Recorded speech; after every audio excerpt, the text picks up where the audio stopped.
The Reserve Bank of India has sparked off another round of rising interest rates. To discuss how people going in for loans or those who have already taken loans can plan their finances and protect their interests, we are joined by Mr. Harshavardhan Rungta. Mr. Rungta, how significant is the latest rise in interest rate? The latest rise in interest rate is extremely significant. Especially given the fact that it comes on top of significant rises just last month. So I think in the last 3 months, you've seen interest rates rise by as much as 2% to 2.25%. So which is a very, very significant rise. How should borrowers reduce the adverse impact of the rising rates?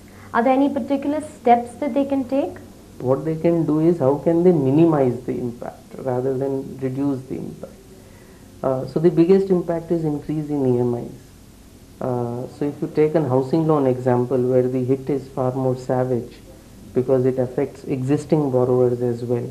In car loans and personal loans, most of the loans have been written on a fixed rate basis, which means existing borrowers are not affected. But in home loans, 90% of the borrowers have borrowed on a floating rate basis, which means that they are affected by the rise in interest rates. What can they do to cope with the increase in interest rates? First, if their budgets permit, they just take that increased EMI in that stride and pay off that increased EMI as and when it keeps on increasing. Now, that's an easy way to say. It's very difficult for most people because budgets have been stretched to the limit by inflation. So if that alternative is not possible, then the second possible alternative is if you are a young person around 30 or 32, then it's probably possible that your bank may agree to increase the tenure of the loan rather than increase the EMI. Given the fact that these rates are floating, when they drop, the tenures will again reduce. So I think that is the betting that a consumer can take. So that could be the second option. If that's also not possible, if you are older than 30 or 32, then that option may not be available for you. In which case the third possible option is if you have some money, pay off or make a partial prepayment of the loan so that your EMI and tenure remains the same.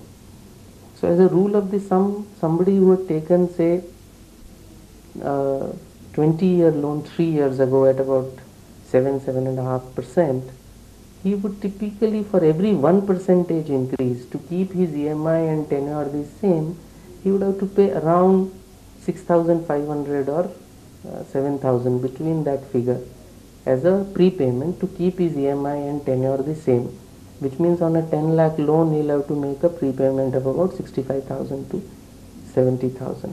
If you have other securities, you have national savings certificates, LICs, life insurance policies with high surrender values, units, shares, anything else at all, you can raise a overdraft facility against that and use it to either prepay the loan or pay the increased portion of the EMI. The other option which is explorable is that your value of your house has risen in the last 2 years, almost by 100%. And your incomes would probably also have risen.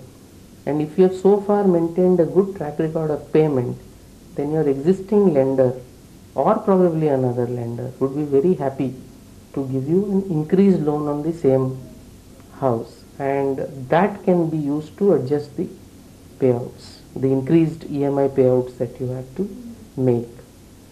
Both these last two options are not very preferred options because you are actually borrowing for the purpose of paying off a borrowing. Now, governments routinely do it all over the world, but I don't think it's hugely prudent for individuals to do it. So this is a short-term palliative measure, and get your savings in place and then try and pay off any such loan that you may have raised. Well, thank you so much for taking the time to talk to us. Thank you.